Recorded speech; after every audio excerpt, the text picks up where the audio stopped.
Okay, so hi everyone. Welcome to our Friday ecology seminar series here, our long-running seminar series here at the Kansas Biological Survey and Center for Ecological Research.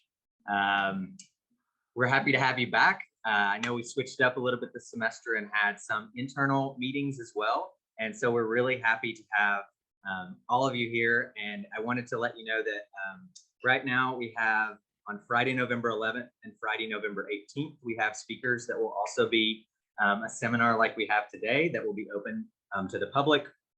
On November 11th, we have Hannah Berge, who's an ag scientist with the Nature Conservancy. And on November 18th, we'll have Ryan Rastock, who's with the Kansas Forest Service. But today, we welcome Aoesta Rudick. That's it. It's great. Who is a research project manager in the Baer Soil Ecology Lab here at KBS CER. Aoesta completed her master's in physical geography, specializing in applied geomorphology at the University of Suleimani in Iraq in 2009, and a PhD here at KU in soil geography in 2018. In addition to Aoesta's academic pursuits, she takes an active interest in the advancement and protection of the rights of women and children, as well as helping underserved minority communities in Kurdistan. As part of her academic work, she developed the Pedogenic and Environmental DataSet, PEDS, which she gets to talk about today. It's a continental scale integrated soil, geomorphic, climate, and ecological data set. And so she's going to talk today about the process of building that and the utility of the data and hopefully opportunities for people to use it. Thank you. Welcome, Aoesta.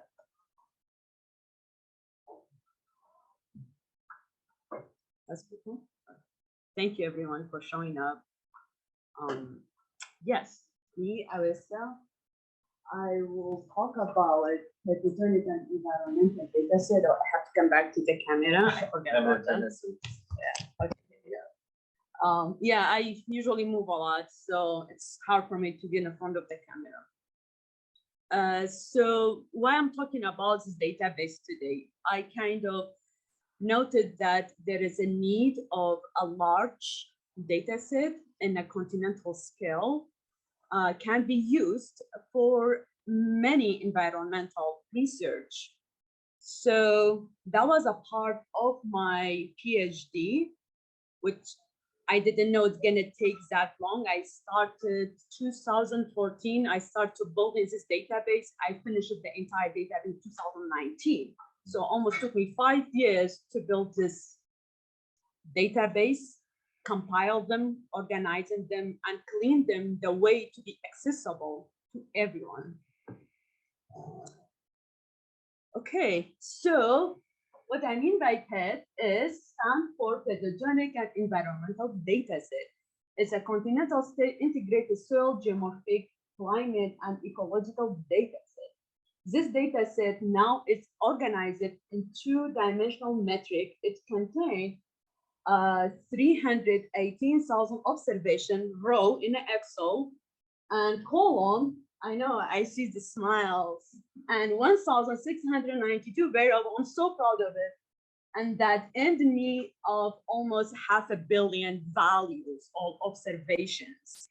So this is a large database, but it's nice about it. You can read it in Excel. You don't need to go around, pick some information from a different place and office and compile. So you have a huge data, it's all compiled here and it's clean, it's organized in an accessible way. Why I built this? But before I talk about that, I like to also talk about pets in pedology, because that's why this is my background for my PhD. I study pets. Pets is arrangement of soil particle into repeating pattern, which basically normally we call it aggregate in agriculture, or they call it a soil structure. So the pet, if you look at the natural environment outside, it's something like this. If you put those pets full apart, it's gonna show something like this. So I'm gonna refer to pets in some case in this presentation, referring to soil structure, but also the database happen named PEDS.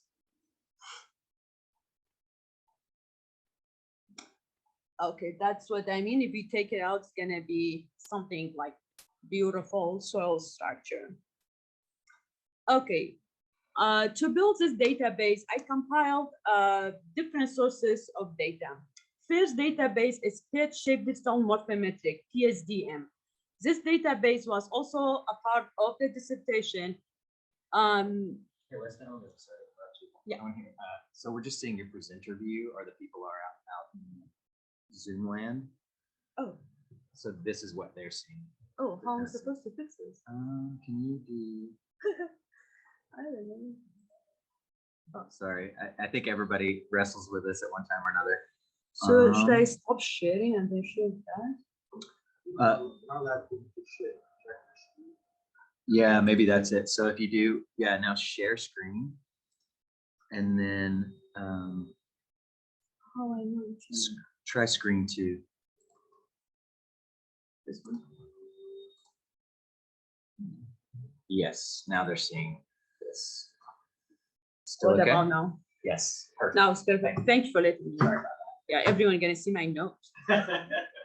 We'll be watching ahead. Yeah. Yeah, oh, we know what you're talking about. We don't need you anymore. So PSDM database is a digital morphometric database. I'm gonna talk about in details because that's a whole idea. It came after I built a PSDM database. So in the coming slides, I'm gonna talk about detail about PSDM database. And then the huge amount of this database came from National Cooperative Soil Survey that's been conducted and maintained by USDA and NRCS. So all the data came from NCSS. And also from US Forest Service, USFS, and Terrestrial Ecoregion of the World, TNC, Köppen climate process, and a PRISM data, which is a parameter elevation regression on independent slope model, and global climate data, WorldClim. So this is the data that included in PEDS. Okay, so first database that included in the PEDS is PSDM. I don't know why this is showing up. You click on more.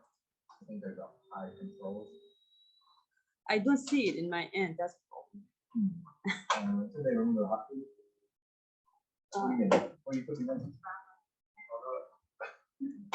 Well, if that's not bothering you, but it's gonna hide a little bit of the title. Try Control Shift E. No, that wasn't.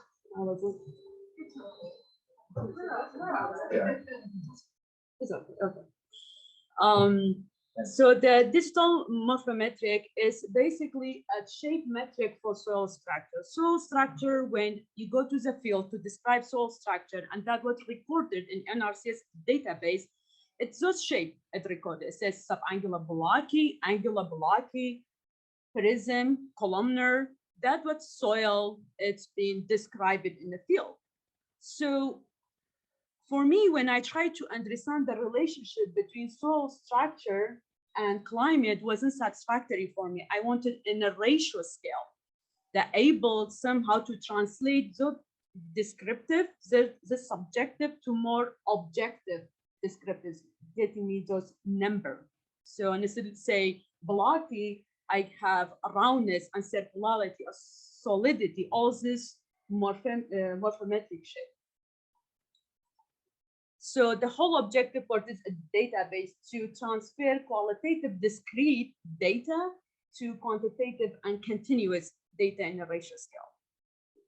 So this is a methodology that I put the Ped Shape digital morphometric together. I compiled a photograph of soil, and this photograph, it's digitized using Illustrator, and then analysis for shape metric. And then also some of these came from diagram. Those diagrams for many years being used in school, in the universities to teach students. So those diagrams, it's more in teaching purpose.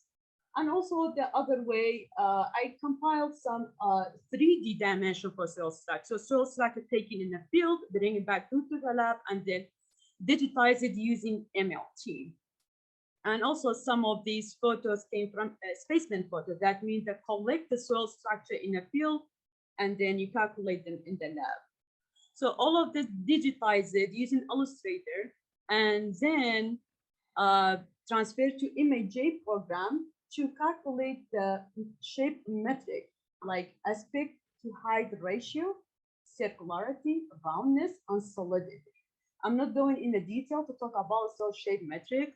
At the end of this presentation, there should be a slide that this paper being published, and you, in your convenience, you can go read in detail if you're interested on how we calculated all of this metric. And then this metric went back to the database, but then I did a survey, make sure this is I say this is PRISM, for example, but maybe that's not PRISM for someone else because it's very subjective.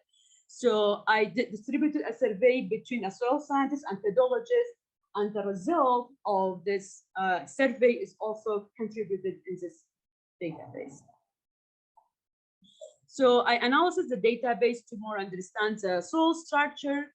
Like, for example, for granular structure circularity, it show up, it's very significant. So that means circularity, how roundness, how circular granular structure is a more important parameter to distinguish between granular or between plating. And so on. And for all of these PEDs, for all of the soil structure, the shape metric being calculated, and to understand which one of these is the most important. And the different letters in here that just said a difference between mean. So the different letters that mean they are different from each other. Then there's a result from the survey came back. We calculated U2 with a coefficient and likability coefficient. That means if we are here 0.1, that means all people agreed. This is, for example, granular, or this is some angular blocking. If you go toward 1, 0.8, that means no one agreed. People got confused. They didn't know what exactly type of the shape metric. We see in here, for example, this red color is a wedge, which is a type of the soil structure. Wasn't very clear. They get confused about wedge, but we see in here for granular, everyone was able to recognize granular. That's many factors contribute on that. Where is sitting in the soil profile, for example, everyone granular is always as a surface of the soil. We know wedge or usually happening as a subsurface. So there is many factors contribute to recognize a soil structure beside of this, not only the photograph. So this unlikability coefficient, it shows us the agreement, perfect agreement between the survey participant and disagreement. So this is agreement, disagreement. Then I also run it to random forest. It's a part of this analysis to understand the most important shape metric for each soil structure. So for ABK, angular blocking, the most important one, it was circularity. That didn't show up all the animation at the same time. So for granular, also a circularity. So granular and ABK and SBK is a type has more round shape. But for prism and platy and wedge, for example, it's to high ratio. I'm not today trying to explain a lot about soil structure. I'm just, that means the approach is working in order to transfer from subjective to more objective approach. Then this table is show if we have a perfect angular blocking, what is the circularity, what's a major axis angle, what's the height ratio. That means we can plug this number in the data set, any data set, in order to continuously understand relationship between soil structure or any other factor you want to take. Maybe it's climate, just case for me. I was interested more in climate and slope and also clay and particle size distribution. We're going to talk about that in detail. So the paper is published 2016, And it turned out was a good paper. Also, they made it to the Soil Science Society News. Was good. Okay, I was still young in my PhD at that time. We can cut this off later. Okay, so the main objective of this, then, okay, now I digitize it, I know, but how I'm gonna find the factor that influencing soil structure? I wanted to understand why we have the soil structure prismatic in some specific location, but we don't have it in some specific location. So then what I need to do, I need a large data set in order to find all of this relationship to understand how it works. So the main objective to come up, ending me with a $500 million of a value, it was this reason I wanted to understand the relationship between the soil structure and exogenous and endogenous factor over the broad range of environmental. But the main problem I faced at that time that I couldn't find the integrated database that include all of this factor all in once. So I start working. I didn't know gonna take 5 years. I thought it's gonna be 1 year. I'm gonna just compile all of this data. It took longer than what I expected because each database I took it, they have a different format. So I have to combine all of this format and clean them, put them in a way they're able to communicate with each other. So database in our language. I'm so grateful because of this database. I learned SQL language. I learned R language and many more. Okay. Okay, so the second database cooperated in PEDS is NCSS and NRCS database. This database, many of you probably got across this database. It's formatted in Access format. It's something like this. You see, there's all small tables. And then what I did, I made a query for those small tables to make a larger query. The one problem with this, your computer export cannot handle all of this data. That was one of the issue in Access. So then when you compare all of this, combine them, also the other thing is the key, how to combine all of this data, the key, the correct ID, that not all the table has the same unique ID. So you have to assign same unique ID. So the NCS is formatted in two giant axes, one of them for all Pedon database. When I say Pedon, that means information being collected in the field, like for example, color and texture, okay, horizon name, soil structure is a part of the Pedon. The lab characterization database include, for example, mineralogy, chemistry of the soil when they bring it back, all of this data analysis. So the main thing I did in here, combined between the two Pedon and lab data and transfer to large query between them and then transfer to R. I combined all of it was, I guess was 200 something table, ended with 9 giant query. And those 9 giant query read in R. Okay. I'm gonna talk about a little bit of the flow chart, how we did the cleaning and combine all of this data together, because it's important. It shows the value of this database, how can be used in the future. So the Pedon and lab data, it's been joined. This is Pedon and lab data. First, I selected all the morphological in the previous slide talked about, and all of them being combined in a non-query and then joined in together. After I joined together, I got a problem with missing values, misspelling, and consistency in the naming. For example, in some place, molosol was capital M, some places was M. Maybe it's as easy if you have 200, 300 value, but when you come to like 300,000 million, it's a lot. But R was my friend at that time. Just write some code and pull up all of this. It was good. It was very good process.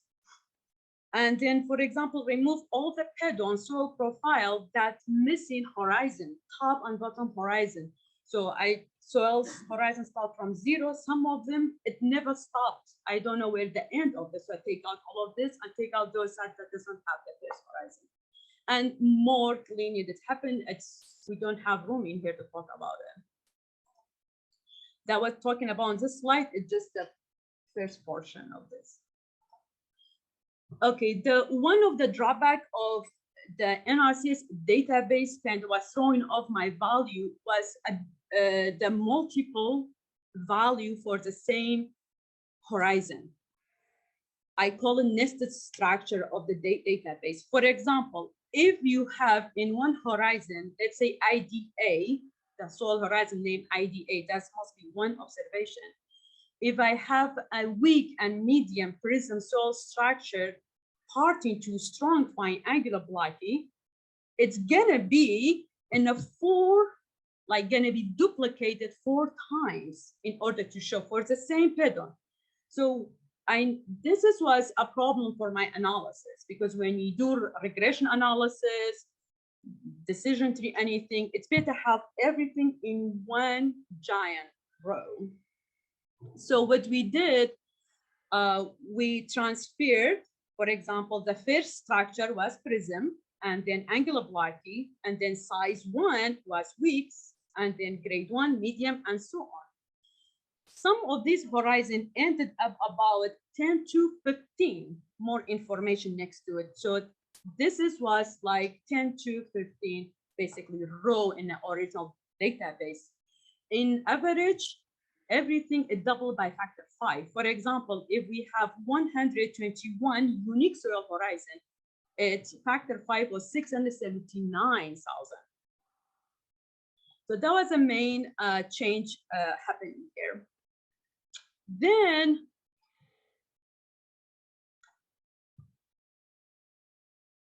I added the digitized shape metric.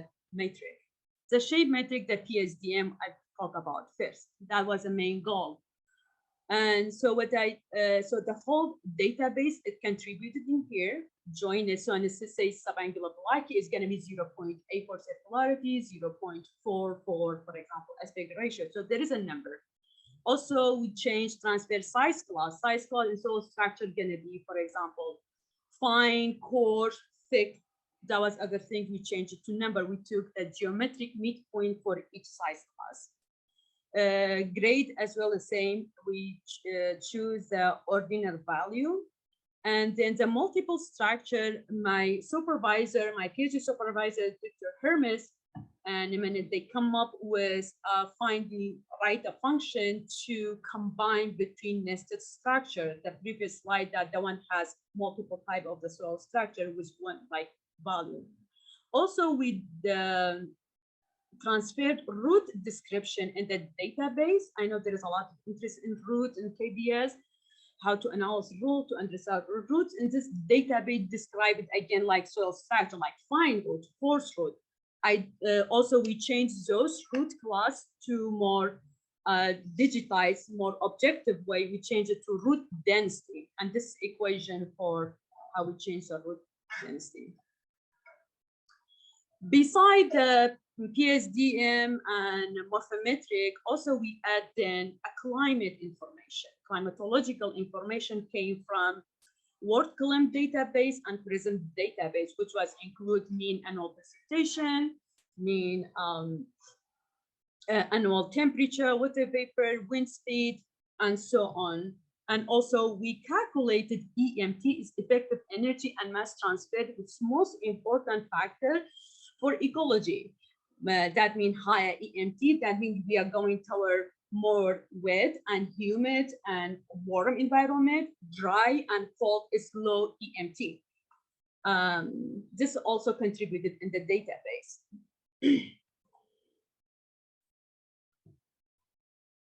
Then I took some ecological information, ecoregion, that came from USFS, US Forest Service, TNC, and also that the other tool I had to, I know the little bit of ArcGIS and remote sensing, but this is forced me even to master GIS because all of this data's format was in GIS. So All of them also transfer to number and transfer to R, read it in R and combine with our giant database. So now we have climatological data, we have ecological data, we have morphological data. They are all combined in one database. This is just show the distribution of this soil data in PEDS. This is show the country. This is USA. I know you can read it. So most of the data is USA, of course, because NRCS is in USA, and Poland and so on. This is even hard for me to read. There is a couple in Russia, a couple in Ukraine, in Middle East, where I am from, some is there. So it's all around the world. This one is showed the depths distribution of the data. We see kind of, we have from 0 mostly between 0 to 200, most of the soil profile when they did. And this is showed the temporal distribution. It starts from 1928 to 2014. And most of the data look for NRCS, it looks like collected around this year of 1990. Yeah, it's 870 to 1990, 2000 and so on. And this is just for fun. This just showed the distribution of each point in the database in the world. Mostly, not surprisingly, it's all in the United States. Okay, this table, it's a large table. I tried to break it down in small.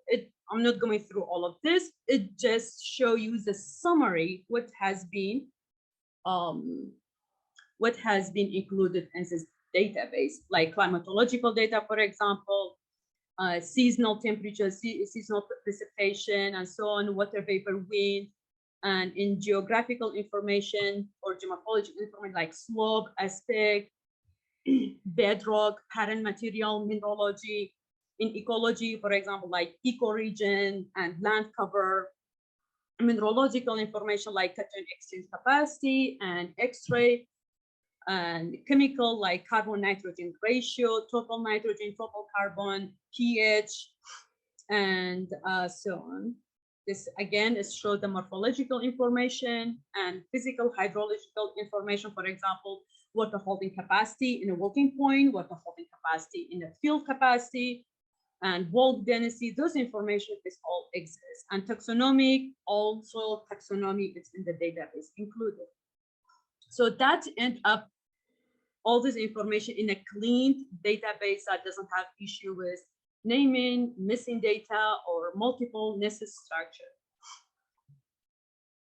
So I don't leave with like a 500 million information, but you don't have a metadata.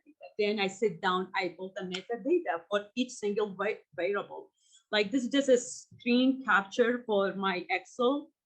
So for example, what the name of this variable in original database came from NRCS, and was a description, what the type of R class is, an integer, is a character, to give you an idea. So if you don't know what exactly the column mean, you can look at the metadata and see more information on this database. So that was the end of the PSDM database, how we built it. I put all together, but this is the result show in this paper, that why I put all of this together. Just probably opposite. I'm gonna go fast through this to not take up your time. So the main objective for this putting all of this behind the database was understand exogenous and endogenous variable on soil structure. I mean by endogenous, internal, like a clay content, sand, organic carbon, cation exchange capacity, and so on. Exogenous, I mean by slope, I mean geomorphology. That's my first degrees in geomorphology. I always like to also study geomorphology along with climate. And besides, important. This is just show the distribution of this data. I only used 1,602 Pedon, and why? Because if I put all of this, if I take out all the missing value, if I subset my data based on the pattern material, that's what I ended up with 1,000. So this is complete 1,000 observation in here. So the color in here show EMT, I mean the climate factor, and this is a parent material by color distribution here. Okay. And this another map is show the same data distribution. This one was Köppen Geiger climate classification. Here is ecoregion, and the color in the point show the different parent material.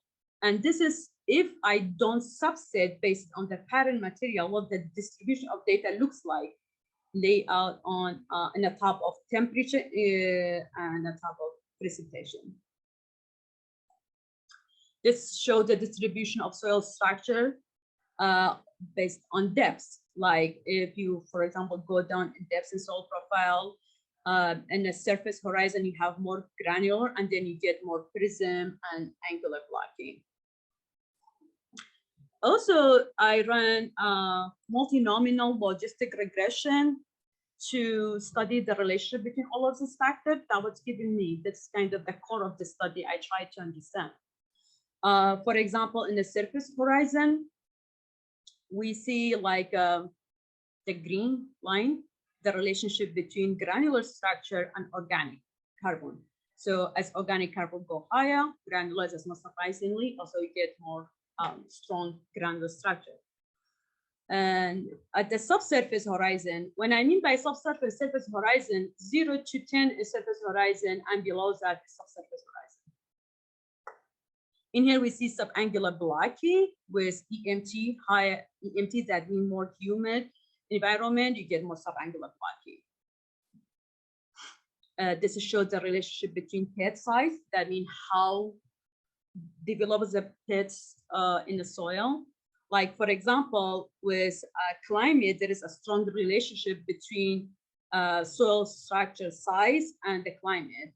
The green is in here is a fine. As get hot and wet environment, humid, you get more finer soil structure. There is a reason for that. There should be threshold in the paper more in detail talk about all of that. And this is a great how express how well you can, with your naked eye, you're able to see the soil structure. Again, we see a strong relationship between organic carbon and how the soil structure expresses itself. The same with clay. And in the subsurface horizon, we see a strong relationship between cation exchange capacity and clay content with soil grade. Then also we run, if we combine all of this effect, we put everything in a large decision tree, and the regression again is another way to announce a regression and correlation between them. We put everything together and just only show a couple examples in here. It just, for example, for solidity, solidity is a one way to describe the roughness of the soil structure that came from PSDM database. The most important factor influences the roughness of the soil structure we see is climate. Now, surprisingly, again, climate show up how strongly influence the roundness of the soil structure. And for size, we see that, again, climate is influencing size of the soil structure. Fast forward. Then I wanted to more in deep understand the endogenous of this factor. For example, like clay content, sand, how change with the depth. If I go down from 0 soil profile all the way to 100, which of these variables is the most important for the soil structure? An example in here, the most important is the dark color here. Organic carbon is the most important for size of the soil structure. For the roundness of the soil structure, we see at the surface organic carbon, but then we have cation exchange capacity is the most important factor. That's in conclusion, I come up with this hypothesis for building soil structure. Climate as exogenous factor is the most important one that influences soil structure in 2 ways. We either have aggregation pathway or separation pathway. Also, endogenous factor here is a secondary one. It controls the soil structure, again, by aggregation pathway or breaking down pathway. So what I mean by aggregation pathway and separation pathway, so either we start with a big like structure like this, and slowly break down, become smaller structure, or we start with small and we go to larger soil structure. In here, we have a gap, the threshold scale. That's something I would like to study more in the future. For example, you can't get smaller in soil structure. There must be way threshold, it stops at some point. The temperature, or is a precipitation, or clay content, which one of these factors is the most important stop this threshold here for me. And this paper is also it's published and is in Geoderma. And this is just a couple of the other research. They use PEDS database. Couple of my colleagues, they use it in their paper. It's being published. And I would like to thank my collaborator to build this database. Dr. Daniel Hermes was my former super PhD advisor at Kellen Nemesh in Europe, and Nimivo Daniel Jimenez at Rutgers University. And many thanks to Henry Ferguson and NRCS, who was my contact in NRCS, helped me to use this database. I put this together. Thank you, everyone.